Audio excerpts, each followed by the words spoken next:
everyone, today we are taking a look at World of Kings and Dragon City Temple in normal mode. Now, I just want to talk about the setup of the raid a little bit and taking a look at the markers. You will see off to the side here, there is a green marker. This is where the tanks will be tanking. And across from them, behind the dragon, is an orange marker. This is where the tanks will be running near or when during the space storm phase, and this marker is pretty close to his tail, and we'll see it in just a second. We'll go around the other side. Now, over here across from me, you will see a purple marker and a yellow moon. These purple markers and yellow moons, this is for where the ranged DPS will be standing when the seeds are dropped. So these will be purple puddles and yellow puddles, and you kind of line up shoulder to shoulder through between those two markers so that you keep the drops away from the raid. Now this white moon, or sorry, the white star is where all the ranged melee and healers will run to when they are during the space storm, and behind the dragon you can kind of see that orange marker for that's where the tanks will go. Now in the back, I don't think we have it this time. Typically behind the orange marker there's a yellow marker and a purple marker, and those are where the ads will be dropped. There's two different ads. One is a yellow ad and one is a purple ad, so this way you know where the ads should go. They go all the way across to the back. Now taking a look at the raid setup, the first row is generally the tanks. You need 4 tanks for this raid.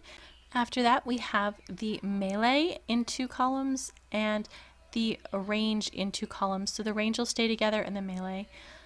This is important for a few of the mechs, and usually one of the columns is specifically assigned to the mech group.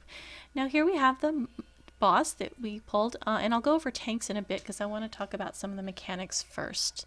Okay, so first up are the seeds. Now I'm not seeing them in here. There's a dark purple circle around you if you have the seeds, but you just saw them kind of go off there. And everybody in the back will have these ice cubes on them. And so ranged and melee need to make sure that they break those out right away. If you're too slow with breaking out the cubes, then you will kill the players. So just make sure to go and do that very quickly and then move back to DPSing the boss. Looking at tanks really quick, you want to switch off your tanks at 12 stacks. You'll just stand in front of the boss, and the off tanks will stand at the side so that they're not directly in the path of the AoE. Up next is Space Storm, and you'll see the message across the center of the screen right there. And the tanks will run across the room to this orange marker, and you will then see this big purple ring there. You don't want to be in that. If your hit point's a little lower, it will kill you. The further away you are, the less damage you take. So if you are a little extra squishy, just run a little further away. And the melee and DPS go off to the side where that white marker was. We'll get to one of those shots in a bit. So here we just go back and DPS the boss some more. Next up is Shout of Destruction. Here you will see our melee lined up in between those 2 markers, and they drop the purple puddles and then these yellow puddles. You just move forward a little bit, and that is the ideal way to do it. Often if it's a little less organized, we end up with puddles under the boss and under the tank. Tanks just tank through it. You should be okay with that if your hit points all right. Next there'll be some mobs that are spawning. You can kind of see them walking forward in the back. Somebody will have yellow text over their head and someone else will have purple text over their heads. So they have to take them all the way to the back of the room. You do not want them reaching the boss. You kill them before they reach the boss, and then you pick up the color that's dropped and stomp out the opposite puddles. So if you have the yellow marker, you stomp out the purple puddles, and purple marker stomp out the yellow puddles. So you just saw the darker circle around this person here, and that was the seeds, and that turns them to ice cubes. Afterwards you go back and you break them out of the ice cubes. Up next is shear damage. Now shear damage, you want 1 shear damage under the boss and the other one at the stairs where the range is. Now here they appear randomly on players, so there's 2 kind of stacked together. So one person needs to make sure to move out and the other stay under the boss. If you move both the people together, you will end up wiping a large number of the raid. So just make sure to split up that shared damage really well. Next, we're doing Space Storm, and here from a melee point of view, you can see they go across the room this way, and past that white marker, the further over you get, the better. And the tanks went to the orange marker off to the back of the dragon.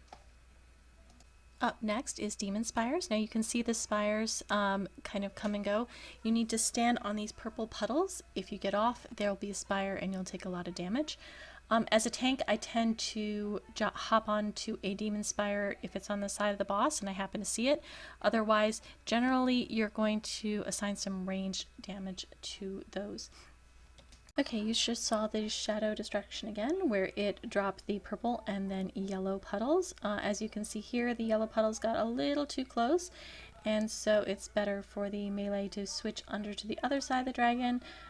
If you can heal, you can tank through or stand in the puddles. With the tank, you just tank through it with it underneath you.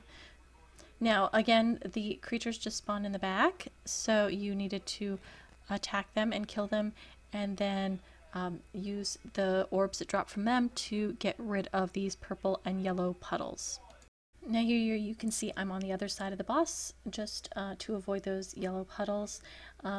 It's important also, not everybody needs to kill the mobs. Usually it's a smaller group that's assigned to the mechanics that'll do that. In the background you can see that we had more seeds where you have to break them out. Now you can get the seeds go to the furthest players, so if I am too far away, I will get those. Here you can see the previous tank just got 12 stacks, so I came underneath in front of the dragon to get those to tank next, and I'm just going to stay in the yellow puddle until it's no longer my turn. Again, you can see that there are two spots here where you can look for the stacks. One is for your own stacks and the other is for the stacks of all the tanks in the raid. There's a timer on this, so you need to make sure that the stacks go away before you start tanking. And up next here is Space Storm again, so I just ran away from the boss and then I go back over to the spot. Now it's important that the tanks go directly across instead of off to the white marker, and that's because you don't want to have the boss come back and have his tail pointed at the raid. So if you go directly across, when he comes back, he will be aligned up correctly so you don't have that tail swipe. So you have to make sure that you do not stand behind the boss for that tail swipe. Now here again are the puddles. Here I just want to point out the purple text over the player's head for the purple mob, and you will also see yellow text for the yellow mob, so make sure to run to the back of the room for those. Okay, this is a little bit better view of the mobs. On the left term is going to go over and attack the mobs, and then you can see after they die that there's two kind of little circles that spawn. I believe there's have balls over them if you can see the full mechanic. And the people that are assigned to those go and kind of stand in them to pick them up and then walk through each of the puddles to get rid of the puddles. Now here you can see the seeds. I should not have a seed on me, but I do because I'm one of the furthest people away. So I just move back out of the raid, and then the melee and range DPS will go over and break you out of those seeds.